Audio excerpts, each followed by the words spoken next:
Muito bem, nesse momento a gente vai ver então o primeiro tipo das pressões que eu havia colocado para vocês nas videoaulas anteriores de hidrostática, onde o primeiro objetivo é a gente definir em termos gerais o conceito de pressão, algo que já foi feito, e a partir desse momento a gente vai discutir sobre o primeiro tipo de pressão, que é a chamada pressão hidrostática, que em muitas situações se confunde com o princípio de Stevin, e a gente vai ver por que motivo, por que o princípio de Stevin tem a ver com a pressão hidrostática e muitas vezes se confunde com esse conceito.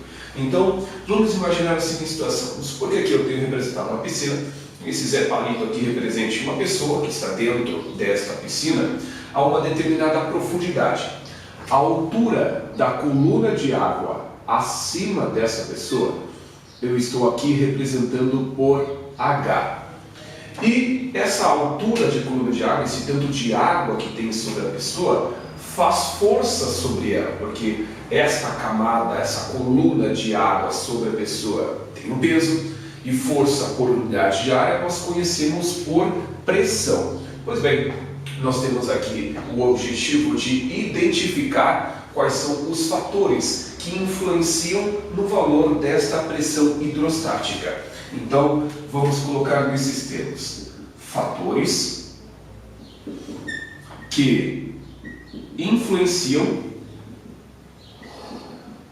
na pressão hidrostática. Se eu colocar fatores que influenciam, eu acredito que vocês vão entender que são os fatores que influenciam na pressão hidrostática. Experimentalmente se percebe que quanto maior for o valor da densidade do líquido em questão, maior é o valor da pressão feita sobre um determinado ponto. Portanto, a densidade do líquido em questão é algo a ser levado em consideração.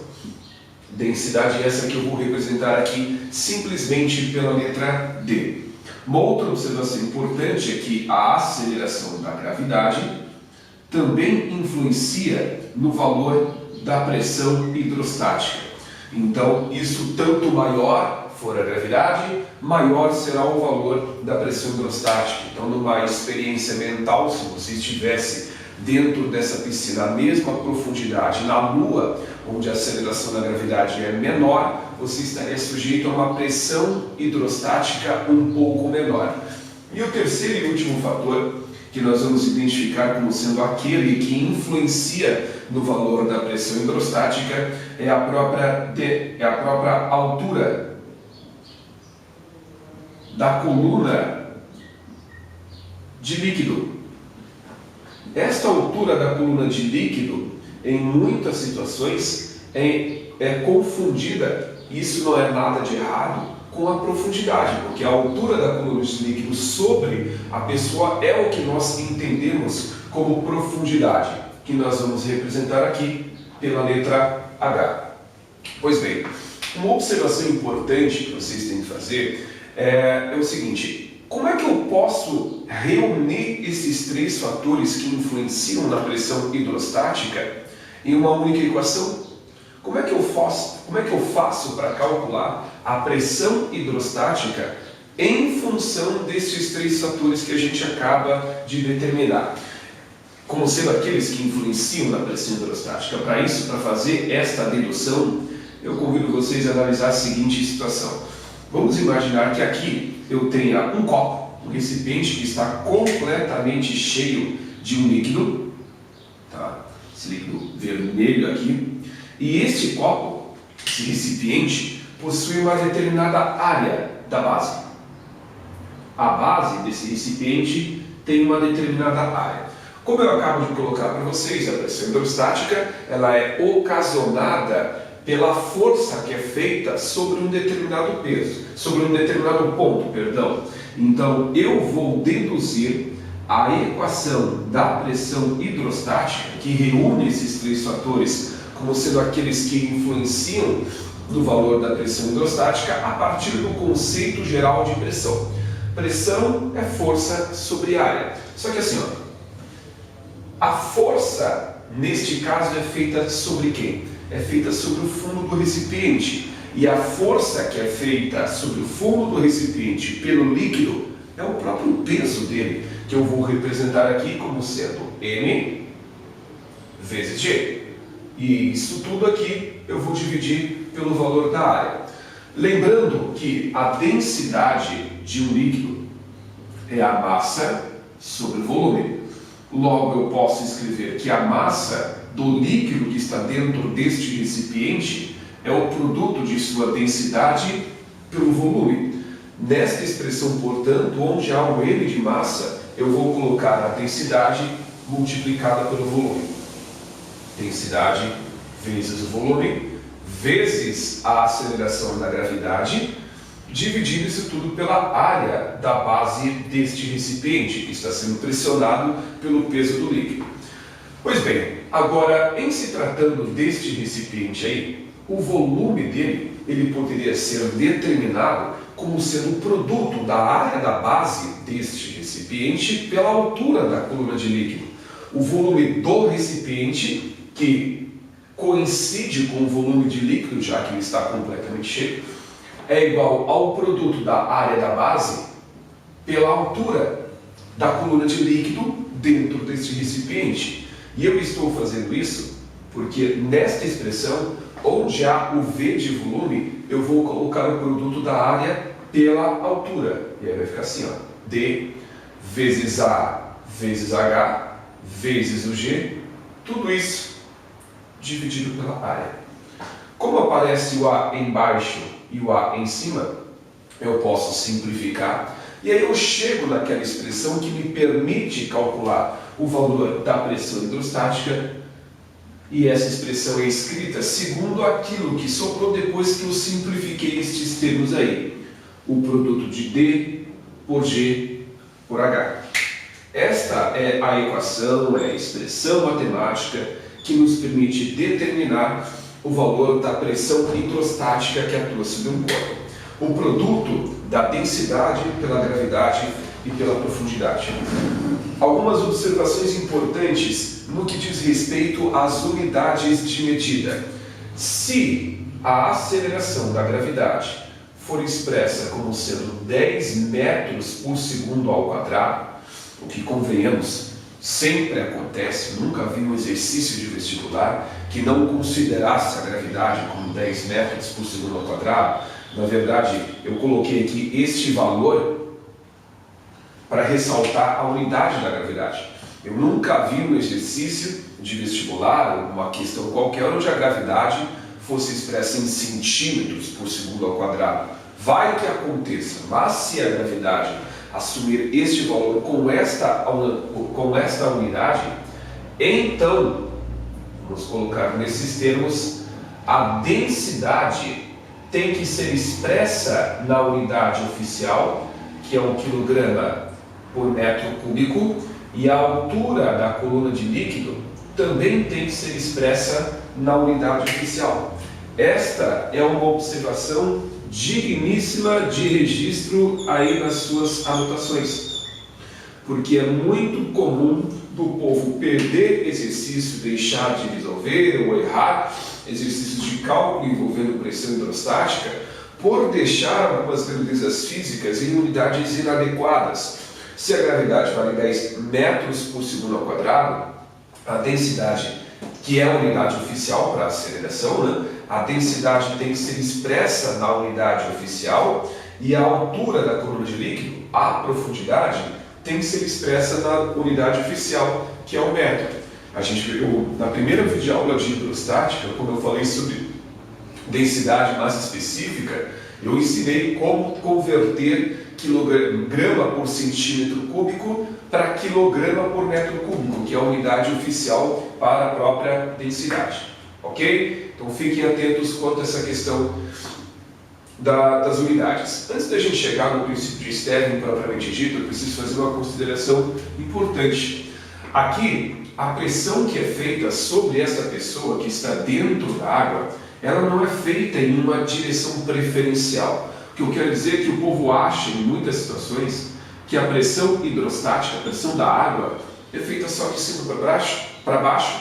E não é, porque se fosse feita só de cima para baixo, você mergulhando na água da piscina, sempre iria para o fundo dela, porque teria uma pressão atuando só de cima para baixo, e isso obviamente não acontece, porque a pressão, meus caros, ela atua não só de cima para baixo, mas também de baixo para cima, de um lado para o outro, e assim por diante. A pressão, ela atua em todas as direções. A pressão hidrostática atua em todas as direções. Aí está. Muito bem. De posse dessas informações todas, a gente já tem condições de se abordar o estudo do princípio de Stevin.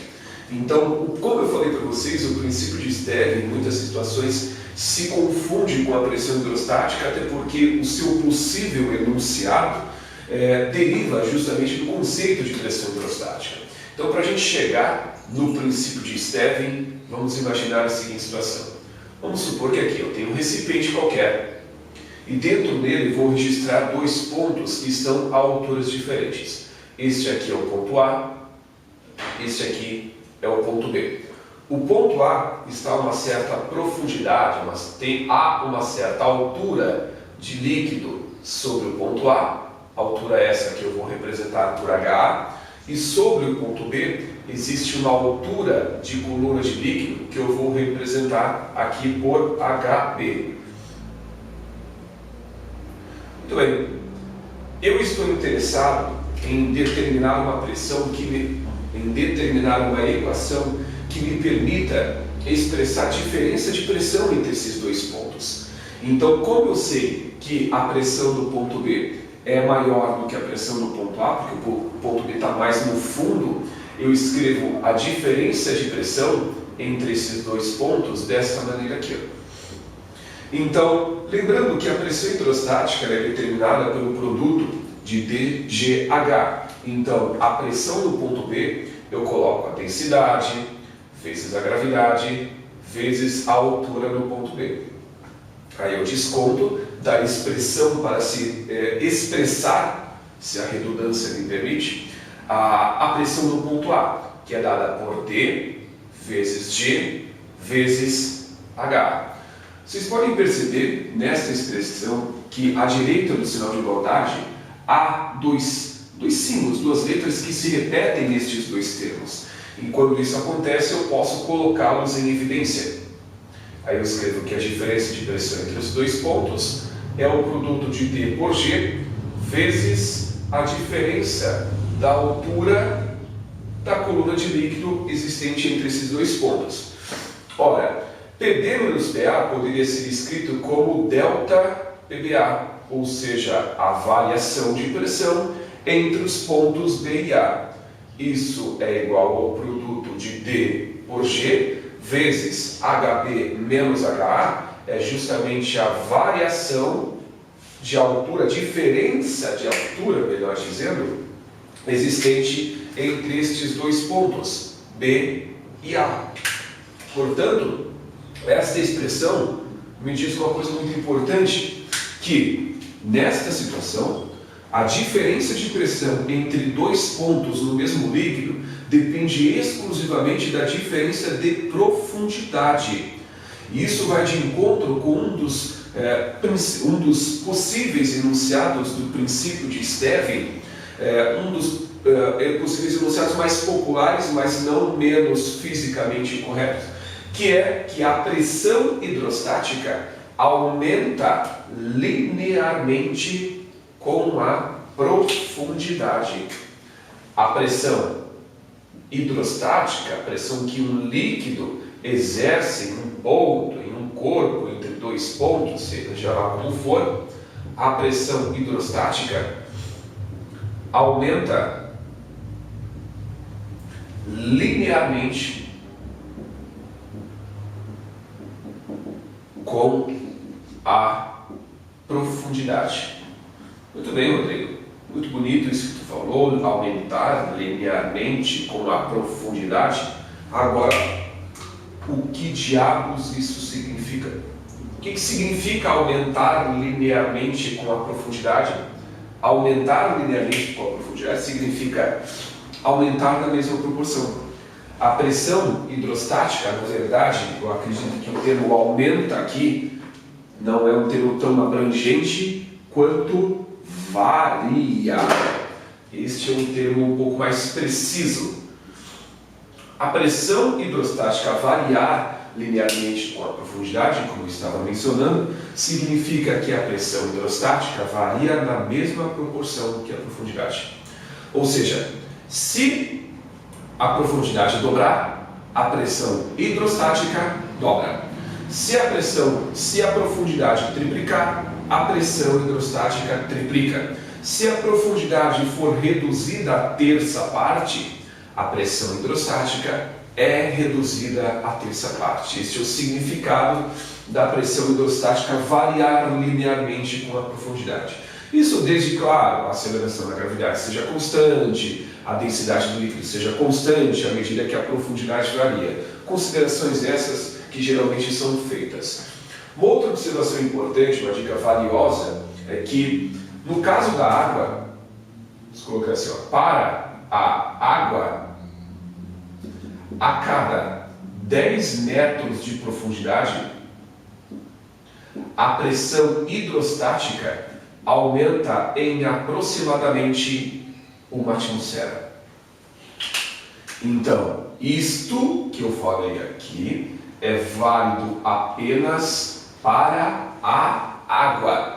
Para um outro líquido, óleo, seja lá como for, isso que eu acabo de mencionar não tem validade nenhuma, porque a densidade é diferente e aí, consequentemente, isso que eu falei deixa de ter validade. No caso da água, a cada 10 metros de profundidade, a pressão hidrostática aumenta em 1 atmosfera. Então, se você mergulha no mar e vai lá a 10 metros de profundidade, a pressão sobre o seu corpo já é de 1 atm. Vai para 20 metros, ela sobe para 2 atm. Vai para 30 metros, 3 atm e assim por diante. Então, a concepção dessa característica da pressão hidrostática para a água ajuda em algumas situações a sermos mais objetivos em determinados problemas envolvendo cálculos. E na próxima videoaula eu vou fazer com vocês um exercício justamente sobre a pressão hidrostática, sobre o princípio de Stephen, ok?